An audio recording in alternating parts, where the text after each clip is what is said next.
evening, good afternoon, good morning, everyone. No matter where you are across the globe, I want to welcome you to another session. And this is a Conversations with Cleo, with someone that I really am excited to chop it up with. And I'll have to fully disclose, this is a colleague, a friend, a classmate of mine at University of North Carolina, executive MBA school, Mr. Doug Speight, entrepreneur extraordinaire. Why don't you say hello to the audience? Hello, everyone. Cleo, first of all, thank you for having me on here. It's so great to reconnect with you. Always a good time when the two of us get together. So many stories and so many more experiences that we can use to, I believe, help audiences going forward. So thank you for inviting me. Hello to everyone who's listening. Absolutely.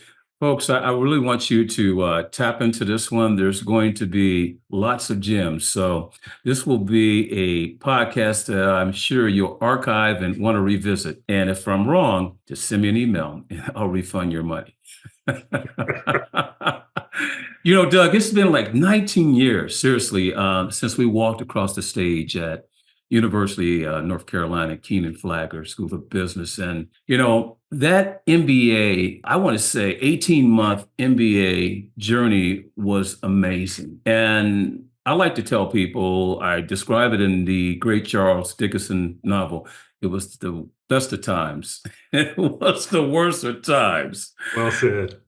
What's one thing that, our MBA program that you completely dismissed at the time, but you embrace right now in your entrepreneurship journey? Oh, that's such a great question, Cleo. I would have to say the primary thing, and I tell students going into their MBA this as well, one of the great values that I extracted from the program is I learned just as much from my absolutely phenomenal classmates as I did from my professors. And I had some amazing professors. But when you have a seasoned group of professionals that have a variety of experience across a variety of different industries, and we're all sharing stories and we're relating to case studies and different contexts across our experiences, it was such a rich experience to absorb all of that. So I would say just the network of absolutely outstanding individuals, yourself included, where I learned a ton from you, Cleo, in the class. I learned a ton from our mutual friends and Matt Mitchell and Chris Siegel and others.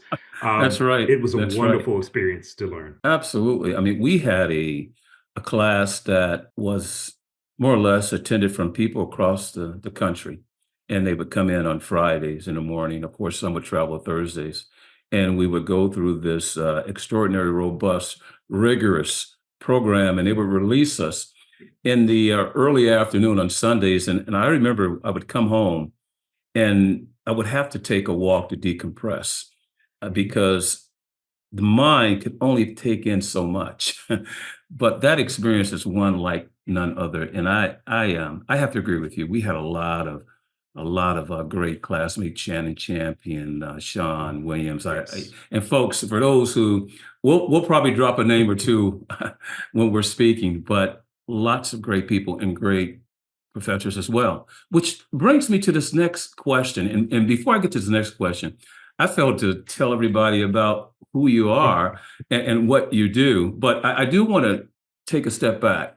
When we were in class together, you were over at, of course, University of North Carolina, Greensboro, correct? North Carolina A&T. A&T, Yep. I'm sorry, A&T Correct. in Mhm. Greensboro, absolutely. And share what you were doing and what you're doing now. Yes, so great question. My life has been spent between two different spheres of entrepreneurship. On one side, I've had a variety of different technology-based startups. I'm on my sixth now. I've also worked inside of organizations to take raw intellectual property, raw innovation and creativity, take it through the patent process, and then spin it out as new startup companies. And so at the time we met, I was doing that, spinning companies out of North Carolina A&T State University. I went on to do the same thing for NASA and then Department of Energy after that. So I've always worked in this translational space or this commercialization space between private industry and startup companies, mostly venture-backed startups,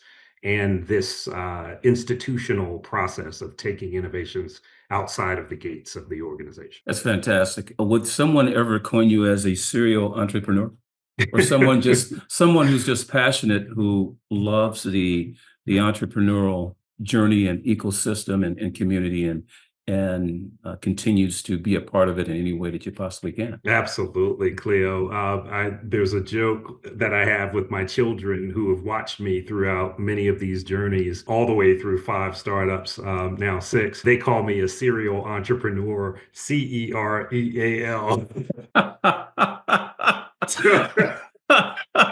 As if to say, you're not really serious, Dad. You're just. Yeah. I love that. I love that play on words. Family, of course, Doug, without question, not just a great in business and of course in entrepreneurship, but also we're very aligned on family as well, which is the Absolutely. cornerstone. And there'll be some questions about family, but let me get into this next question. Sure. Doug, of course, being able to earn your MBA, I'm interested in understanding also with your entrepreneurial journey and taking, of course, those concepts and theories and applying them in conjunction with what you already had with you before you received your MBA, and now teaching as a professor, and of course, Duke University. And you've taught, I believe, at University of North Carolina as well, in some respects. Tell me this. I want to know, when you talk to your students, what do you tell them when you level with them about what can be learned in the classroom and what cannot be learned in the classroom unless you go out there and apply yourself? It's a great question, Cleo. The way I would describe it is this simple formula. And I use this internally with professional development with my teams who are always scientists and engineers. I use this equation that says knowledge plus experience plus observation equals understanding. Let me give you an example of what that means. My daughter is in school for engineering, and when she was in high school, she was studying photonics, just the way light works. And she read through the whole book. She's a very gifted student. But it wasn't until one day we were outside in the yard playing around on Right? a overcast day. She gets sunburned, and she asks herself, why am I sunburned? Like, there are clouds out here. This doesn't make sense. It's not a clear sky. And then she remembered what she read about photonics and light. And she remembered that visible light comes from the sun, bounces off the clouds back into the atmosphere. But UV rays actually penetrate the clouds. And that's why she was sunburned. And it was interesting to watch and observe her arrive at that conclusion because I could see the light go off immediately. So she had coupled both the knowledge, she had read the book from cover to cover, so she knew the material, but she'd now coupled that with an experience where she got sunburned and under certain conditions.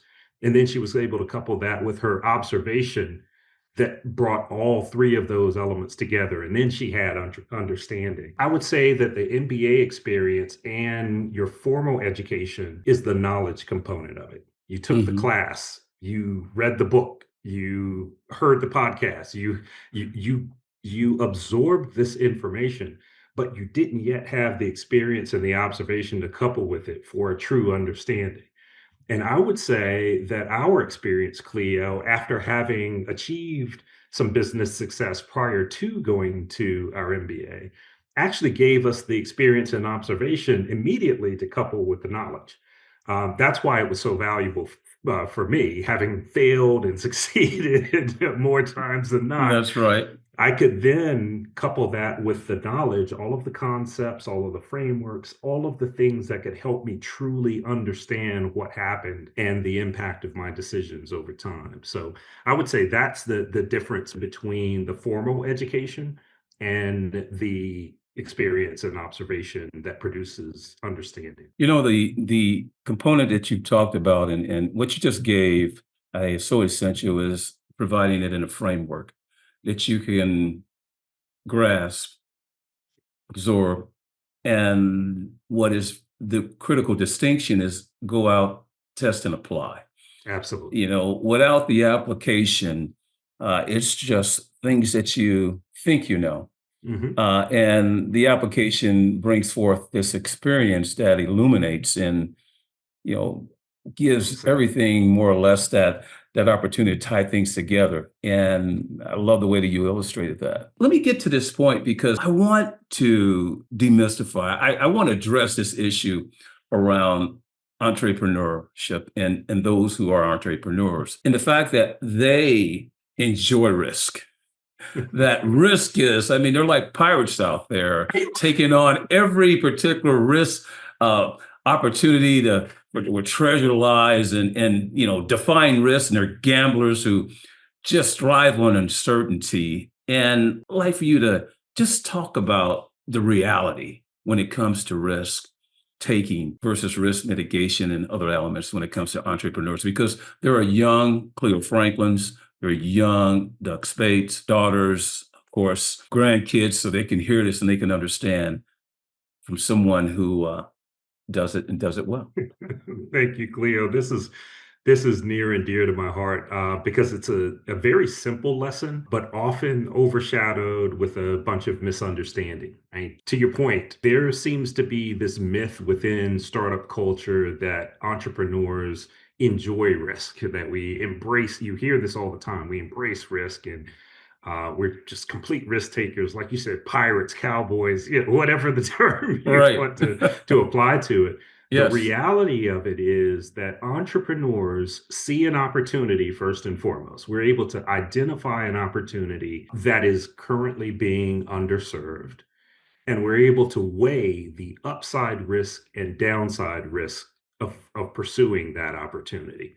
What I mean by that is upside risk is the type of risk that produces a opportunity for an outsized reward compared Hmm. to the risk that you're actually taking to get into it, right? So starting a business and being able to build a large organization that's multi-million or multi-billion dollars in revenue, or selling that business to a larger company, that's a reward side of the equation. Whereas downside risk is that the best you can hope for is nothing happens, right? Hmm.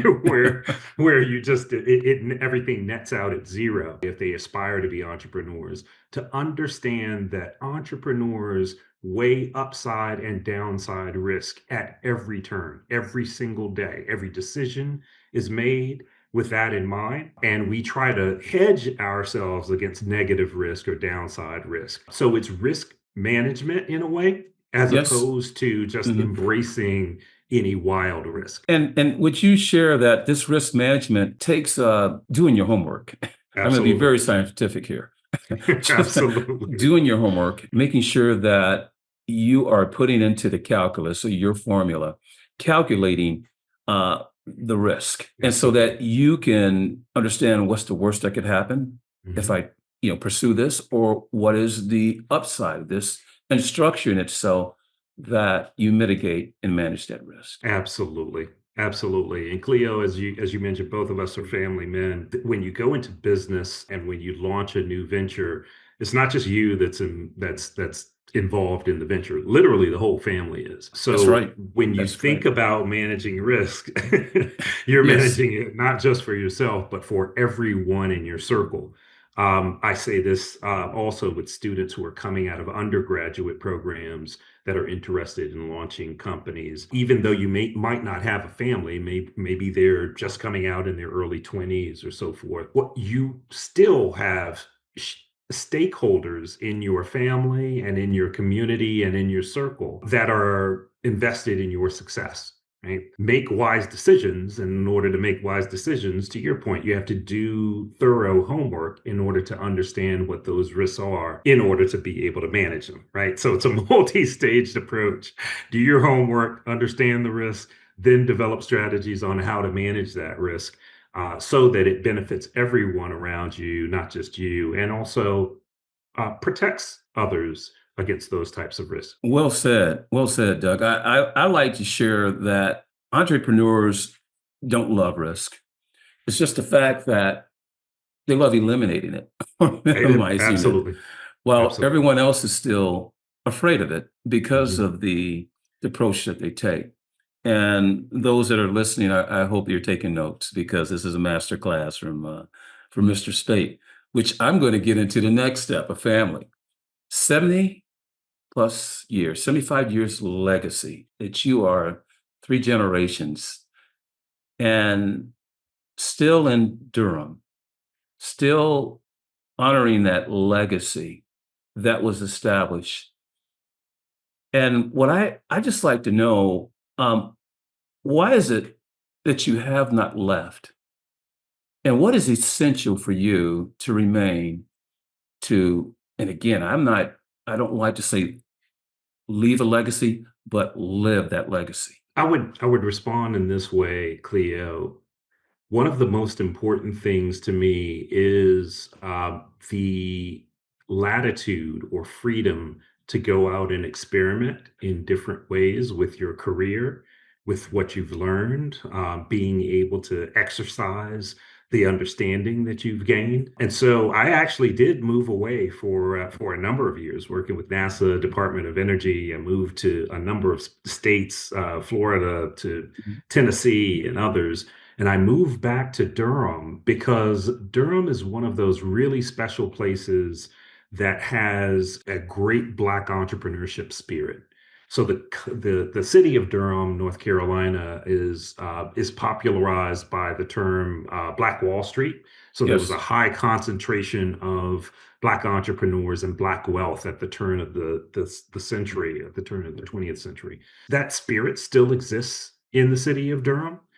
And I believe that that spirit can be exercised in a digital economy. And Hmm. so by coming back and headquartering my companies here, I've had three companies since I moved back to North Carolina, in all based in Durham.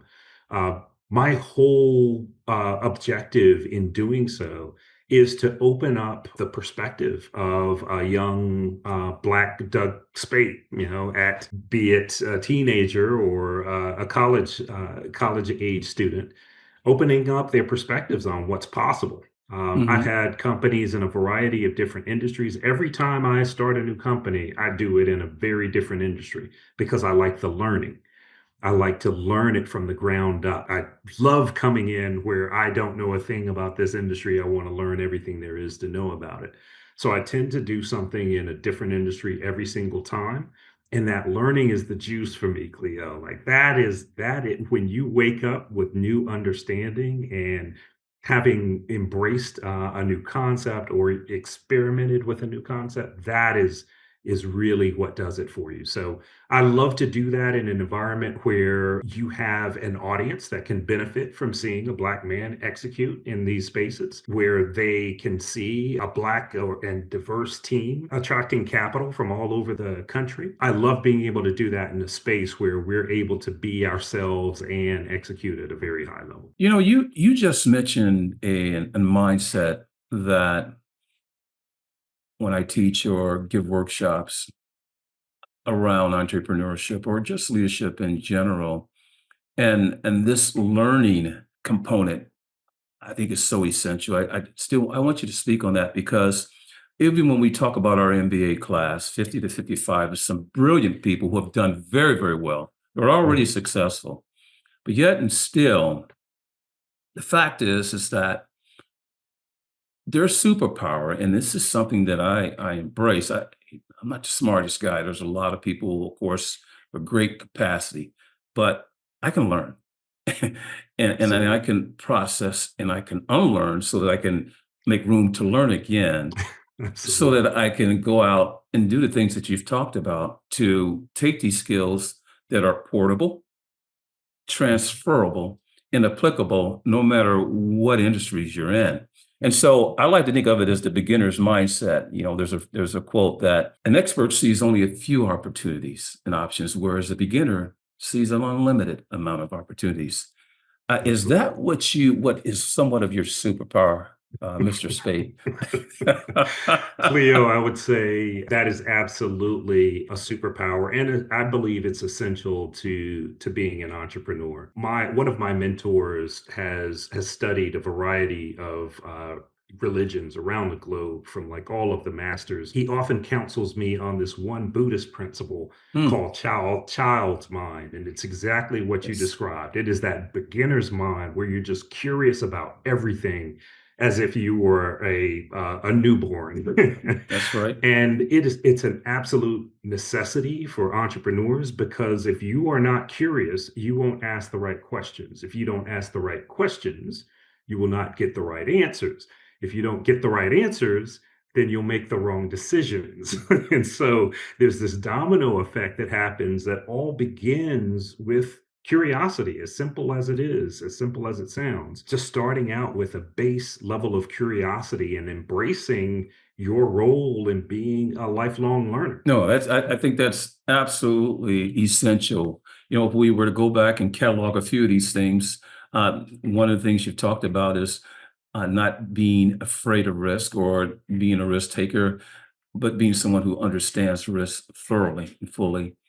Having this child's mind approach or beginner's mindset, the ability to embrace learning, which is a wonderful skill and an essential skill. I want you to just speak on another skill that I do not hear enough of, and that's the skill of storytelling.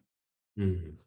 And especially, regardless of what stage you are in your startup or being an entrepreneur, but being able to, not just give data, not just be able to share facts, but to connect emotionally, rationally and emotionally in a way that is succinct, that connects with your vision, your reason why you're doing, and have people do what I'm doing right now, lean forward and want to be a part of that. Talk to me about this So, skill of storytelling that you feel is that you think can be helpful for those that are looking to dive into the entrepreneurship journey. Leo, one of the most important things for entrepreneurs to realize is that at the other end of the table, whether they're customers or collaborators or investors, there are human beings on the opposite end of the table. And human beings innately want to understand a thread of logic and a narrative that they can follow. And so being able to craft a narrative that people can easily follow, regardless of how complex the technology is an absolute superpower.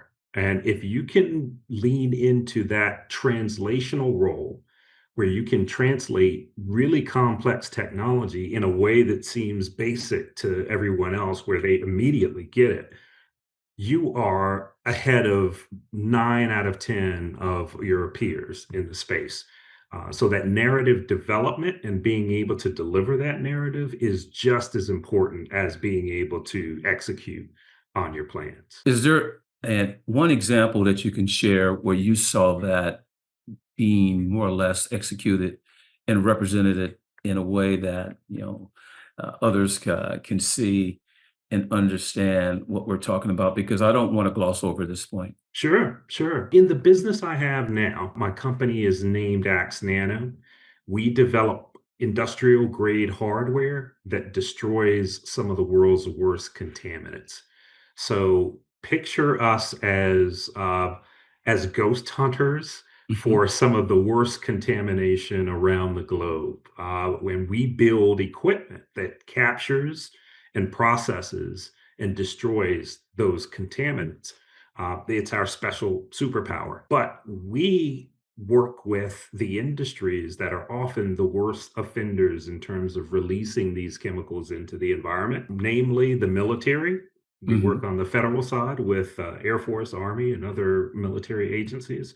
And we also work with commercial companies, waste management companies and chemical companies that have to dispose of their residuals. We do that in a responsible, sustainable way, in a way Mhm. that does not contribute further contamination. And just being able to speak with people about the type of technology that we utilize in order to destroy those technologies is really helpful, because basically we build equipment that is the equivalent of a pressure cooker.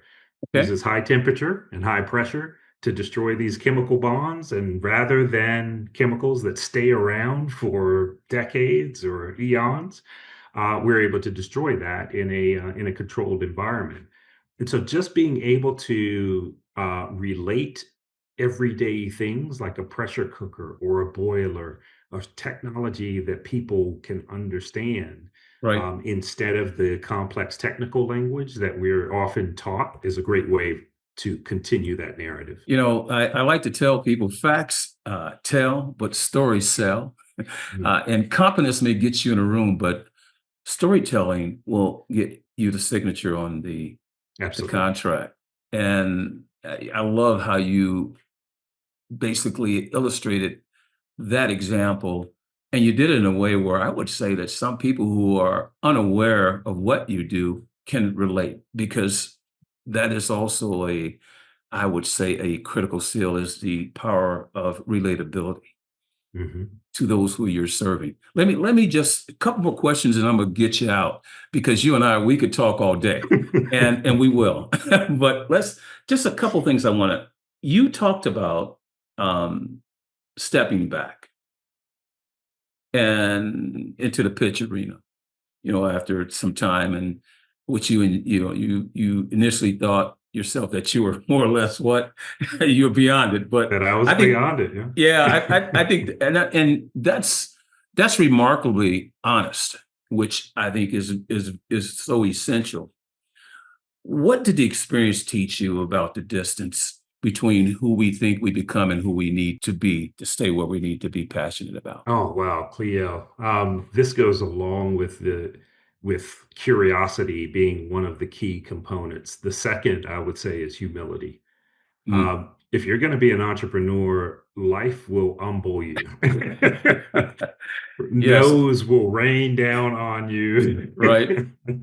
So you have to maintain a sense of humility, and what you're describing is a perfect example of that. So I used to host pitch contests for Google and several other organizations when I served as their entrepreneur in residence.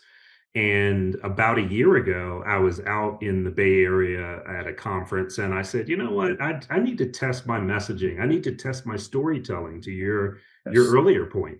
yes. And I was toying with some new language and massaging some new angles in the narrative. And I said, let me just enter this pitch competition. I haven't done this in years.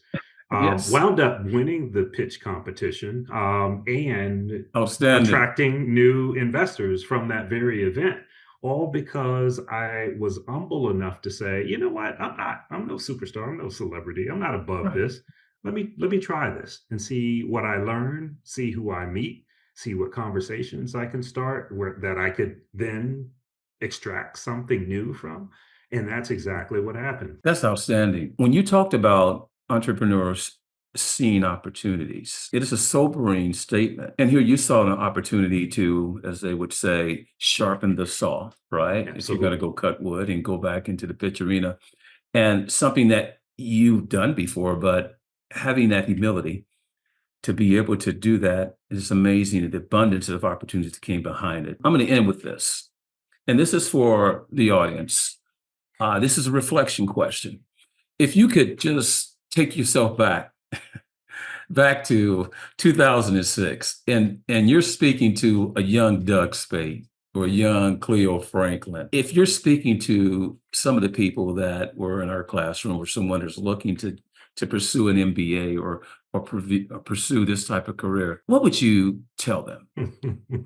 And give me just one or two things that you would share, that if you were talking to yourself, what would you share with them based on the hard-earned wisdom that you've gained and earned and continue to earn? Thank you for the question. The first thing I would say is our professor Hugh O'Neill, who You taught nail strategy. strategy, Yes. said Yes. something that I will never forget. It's forever etched in my mind. And I have used this in every single business venture ever since. He said, in a Southern colloquial voice, Yes, he he said, did. go where they ain't. That's right. And what he meant was, when you're going into ventures from a strategic standpoint, don't go in the crowded spaces that are hyper competitive where everybody is and everybody's throwing around money. Like, there's no opportunity there. But find those white spaces, often in the boring industries that everyone overlooks, and find your opportunity in those spaces, and you stand a greater probability of success of growing in those spaces because there isn't the hyper competitive dynamic that you have in the crowded industries. So oftentimes in entrepreneurship, many people get sucked into the optics of an industry, AI, and all of the sexy spaces that look good, look Yes, cool, but everybody else is there, Cleo. that's right. That's And right. so I would advise myself and others to go into those white spaces, follow Hugh O'Neill's guidance, go where they ain't, right? Go Hmm. where the competition is not, where they're overlooking the opportunity. And that's where you'll find a rich opportunity to pursue. The second thing I would say is that the decision to go into entrepreneurship is as much spiritual as it is cognitive. Yes. And I would say that there is this phenomenon that happens every time that I go into a new industry. I call it captivation, right? A lot of people Hmm. try to say follow your passion. I don't think that's the Right. right guidance, because if you've ever dated anyone, you know the passion is Yes, fleeting, right? You that's right. can be gone tomorrow. But captivation is very different. Hmm. Captivation means that your subconscious is connecting dots on your behalf. And at some point, that subconscious puts all of those things together. It connects every single dot that needs to be connected for you to see an opportunity. And that's what keeps you up at night, or me, I'll speak in I terms. When I'm captivated by something, I can leave it alone for weeks at a time, but it will wake me up at 3 a.m. with new ideas. And every Right. time that I'm traveling, I could be on a plane somewhere, new ideas will pop up and Hmm. new enhancements to it that excite me to be able to employ them. That's captivation. That's very different. That's the conscious mind and the subconscious mind working together. Don't just follow your passions, but follow that captivation, because your subconscious is trying to tell you, hey, there's something here. There's something here that you may be overlooking, and you need to investigate. You need to ask the right questions.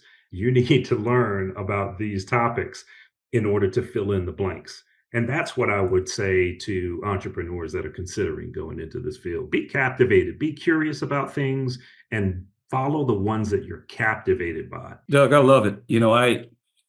Amazing. Captivation sparks interest, and it will, how can I say, stimulate the engagement as you've talked about. Absolutely. The other thing when you Absolutely. talked about with Hugh O'Neill, with go where they ain't, right?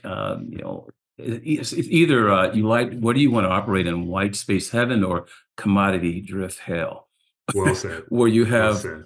hyper competition, low margins, et cetera, stress yourself. Folks, here you have it. Mr. Doug Speight, longtime friend, colleague, entrepreneur extraordinaire. Doug, how are people able to get in contact with you? Absolutely. Well, you could go to our website, axnano.com, or reach out to me on LinkedIn. It's probably the best way to stay in touch with me and all of our work going forward. So I love to make referrals for people who are looking for information and looking for connections in a certain industry. And LinkedIn is the best way for me to do that. So please feel free to reach out. There you have it, folks. You have the invitation. Shame on you if you don't. Doug, thank you so much for spending time with Conversations with Cleo. Appreciate you. God bless. Have a good holiday, my friend. Likewise, Cleo. Always great to catch up with you, my friend. Look forward to doing more of it in the future. You bet. Take care. All right, be well.